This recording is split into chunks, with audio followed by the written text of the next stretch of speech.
The Omnitrix exposes alien technology. Of course, it's one of the most unique devices in all of fiction, but what it reveals about everything else is truly special. Before we can even begin to talk about what the watch itself exposes, we have to talk about what makes the Omnitrix so unique. Now, like many an iconic alien device, the watch itself was created by a hyper-intelligent race of aliens. To be more specific, Grey Frogs, my own race, which are known as Galvans. The sole creator of the watch is Azimuth the Great Thinker, who is easily the greatest scientific mind to ever live among his own race. He is a generational genius. Think of a Michael Jordan and a LeBron James rolled into one. The Omnitrix, however, is not a very common device among Galvans, which has pretty much remained irreplicable until this very day, with the only person coming close being literally Azimuth's Galvan assistant. But as of its official creation, it is one of a kind in the universe. But it's not just one of a kind in a sense where it's the only device that gives you transformation powers, since there are species in series who can shapeshift, but it is the highest grade of technological complexity in the universe.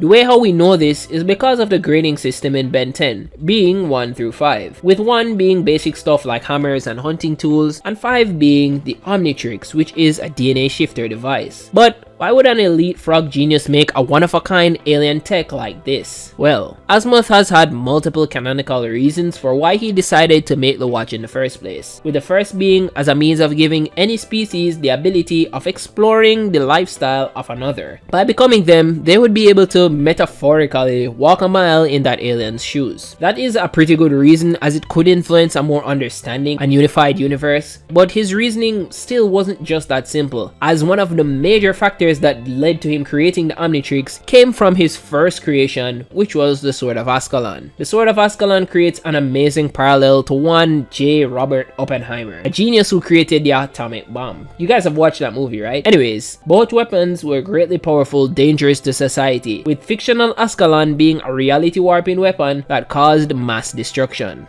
As a sort of apology for what he had done by creating Ascalon, Azimuth created the Omnitrix as an object of peace. Also, his girlfriend dumped him when he made Ascalon, so he did it to try and get back with her. The first ever Omnitrix that we got to see was the early model or the prototype version of the watch, and came with a starting playlist of 10 aliens for the user to transform into. Now, this kind of technological marvel in itself was far above anything the universe had ever seen. Galvans had already been known for creating amazing, life-changing tech, but a piece like this was truly an enigma. And because of that, it was obviously very much sought after. This kind of brings us back to the obvious parallels between Azimuth and Oppenheimer, where we can see that just like the atomic bomb, the Omnitrix was not wanted for peace. As the watch itself could completely rewrite DNA into something brand new, I'm pretty sure anyone could see how much of a military powerhouse that could be. An entire army, each in command of an Omnitrix, and all at my command. This kind of train of thought is what led the Omnitrix to end up on Earth in the first place, in the possession of a 10-year-old Ben Tennyson, which in retrospect, giving a 10-year-old a universally sought after device that makes the atomic bomb look like a child's plaything is not very wise. Throughout Ben's time with it, this crazy contraption has shown us many different things, but we have narrowed 3 major points that have been exposed about alien technology in fiction, and it starts with one of the core functions of the Omnitrix, which is biology. Now, a core feature of the watch is that it transforms the user into a completely different species. This essentially rewrites a user's DNA completely and makes them into a new being. I mean, duh, you already know that. This kind of biological transformation is literally impossible in today's human society, and even in other aspects of fiction, it is a really far-fetched concept. Let's look at a pretty simple example though, gray matter. Now, we start out with a regular 10-year-old kiddo. He selects the Galvan icon and undergoes the transformation. Now, at the end of it, he becomes gray matter, and there are a few major biological changes that have happened. Firstly, he's a lot smaller. He's gray with some froggish features, and his IQ and mental capacity have gone up more than 100 times. The Omnitrix itself has manipulated and transformed Ben's DNA, his biology, and even rearranged and compacted his matter into becoming a literal new creature. Now, this seems like high-level alchemy or magic, because even in universe technology, technology struggles to replicate this. But this is an important point of what alien technology can do with biology itself and how they see biology in general. Let's make a few more parallels so you can see what I'm saying. Starting with a Green Lantern ring. The Lantern ring itself was created by the Guardians of the Universe. These are an immortal race of blue shortstocks whose main goal is to maintain peace in the universe. The Green Lantern ring comes with a bevy of superpowers, ranging from simple flight to creating freaking organs to keep yourself alive. And it is purely limited by the user's imagination. This kind of technology, yes, it's not magic, affects your biology in a few ways. Not only does it give you an ability to generate thrust in the vacuum of space, but it lets you breathe in space as well, and also underwater, with an enhanced durability and an automatic language translation, which is less biological, but it's pretty cool. A huge thing that it can do as well though for your biology is negate your basic needs like food and water. A similar thing happens with the Nova Core helmet or the tech jacket, where it will augment the biology of the user in order to give them more durability and survival power. The Blue Beetle Scarab does this as well, as it bonds with the host's nervous system and can create a psychic link between the scarab and the host's mind. This provides a crazy healing factor along with the typical durability augments, but it also provides potential biological enhancements through a thing called host reconfiguration. Ooh, big words. Now, this is where it will be able to alter biology of the host at will. This was offered to the current Blue Beetle, Jamie Reyes, where the Scarab was trying to sell him on getting extra fingers. Pretty gnarly. This kind of biological alteration is child's play for alien technology, but it is also a great demonstration of how aliens view biology. But I think this would truly be best summed up using League of Legends. Now, this game has more than 160 characters, which is crazy insane, but we will focus on one singular champion, which is Mordekaiser. This champion was initially designed on February 24th, 2010. As a mace-wielding necromancer with the nickname the Iron Revenant. Now, initially he could revive dead foes with his ultimate move, which would bring neutral creatures to life like dragons, and also enemy players as well could be revived, with their champion being controlled by the AI of the game. However, after a few years, everything changed and he underwent a very critical rework in the game. On June 4th, 2019, everything changed, not only in his design, but in his fundamental theme as a champion and character. New voice lines, new backstory, and a brand new ability that didn't revive dead enemies, but brought people into his own isolated realm, sort of like a domain expansion. The way this relates to our main point of biological change is through programming. A programmer, even though it takes a lot of work, can rewrite code of a video game character and make him a new thing. And I believe aliens have a similar thought process to biological augmentation, enhancements, and ultimate complete change. These major intergalactic forces and geniuses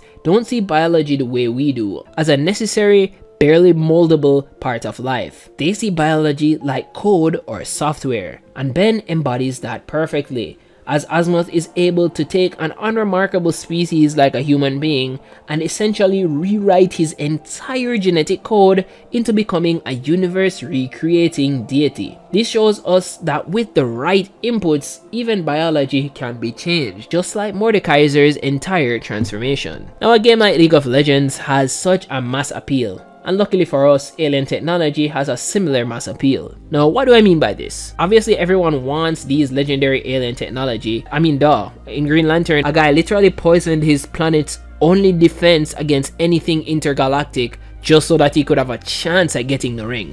But what I'm talking about is the universal compatibility of these devices. The Omnitrix is a prime example of technology like this, as it has had quite a few different users across each series, most of them being future and alternative versions of Ben Tennyson, along with other humans that are around. The Omnitrix has been used by a few different species as well, with some of the most notable being Vilgax and Albedo. The fact also remains that it enables the user to transform into a lot of aliens, which also signifies a high level of compatibility as well, showing that many alien species that fulfill the criteria of being, sentient enough or sensible enough can use the watch. The Green Lantern ring also meets that criteria of being very species friendly. We get to see that with the great variety of Green Lanterns that make up the core itself. Varied species from different edges of the universe have access to the power and potential of the ring. And once they have been chosen, the features work like a charm. Like, the compatible nature of the ring goes so far that there are even squirrels that are lanterns, cats that are lanterns, there's even a planet that's a green lantern. Crazy stuff, I know. This sort of universal compatibility is really well exemplified in this green face mask as well. Now, if you haven't watched the 1994 movie The Mask, then you're missing out. Dude, it has Jim Carrey in it. And this wooden face mask. That is insanely powerful. The mask itself isn't really alien technology, but more of an ancient mythical shiesty. Is a shiesty a good word for that? Anyways, it gives the user basically a Toon Force ability like Bugs Bunny or Gear 5th Luffy, where you are able to literally do anything. This object, once placed on the user, can draw out your inner jokester and battle-hardened clown, and it has no limits on who it does this to. Man or even dog. I mean, it goes as far as to augment sperm. It's kinda crazy. This kind of compatibility is opposed to regular human technology that in many cases need to be personalized, like prosthetic limbs. Most forms of clothing and even Formula 1 cars require unique adjustments, but alien technology transcends species limits. An important thing to note about alien technology is that they do in fact have their own limitations. Now, limitations aren't just an important thing for the narrative aspects of alien tech, but limitations are also an important aspect of designing technology in general. It creates a more focused and more efficient approach whenever things are being made, especially in programming, as setting limits can make creation even easier, instead of getting caught in the realm of trying to do everything, pretty much lost in the sauce at that point. This applies to alien tech as well, with the obvious Omnitrix limitations being like the timeout function and having master control being locked away, which are some of the biggest lockouts and limits of the Omnitrix. I've talked about the Green Lantern ring quite a bit, so let's tap into another relatively common piece of alien tech,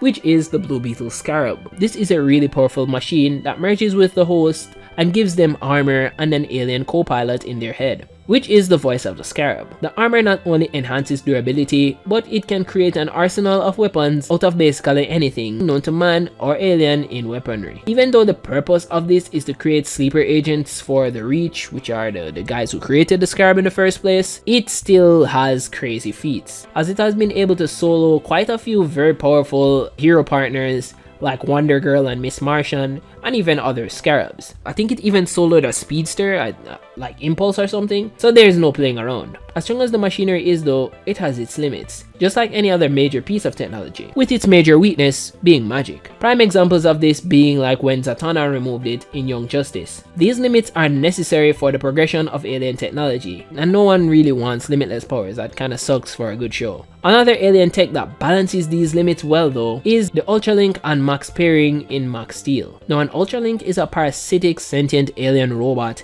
that are technological creatures that need a host of sorts to bond with in order to realize their full potential. Max and his Ultralink Steel form a duo where the Ultralink bonds with the human and gives them transformation themed powers and a cool blue suit. I really like that show. Should I give this show a video by itself? Comment down below. There are many of these creatures around in the show that also serve as antagonists, and they have merged with many powerful hosts like metal, fire, and even the wind itself, which is incredible. I mean, how do you merge with the wind? But anyways, a major limitation though is that they can only merge once, which stops them from having the advantage of Max Steel, who even though they can merge and unmerge, they have a variety of powers. Anyways, these kinds of limitations are what ground alien technology and make their power even more tantalizing, as the trade-offs of what it can't do are greatly overshadowed by what it can do. But that's just what this government saw the Omnitrix expose in alien technology.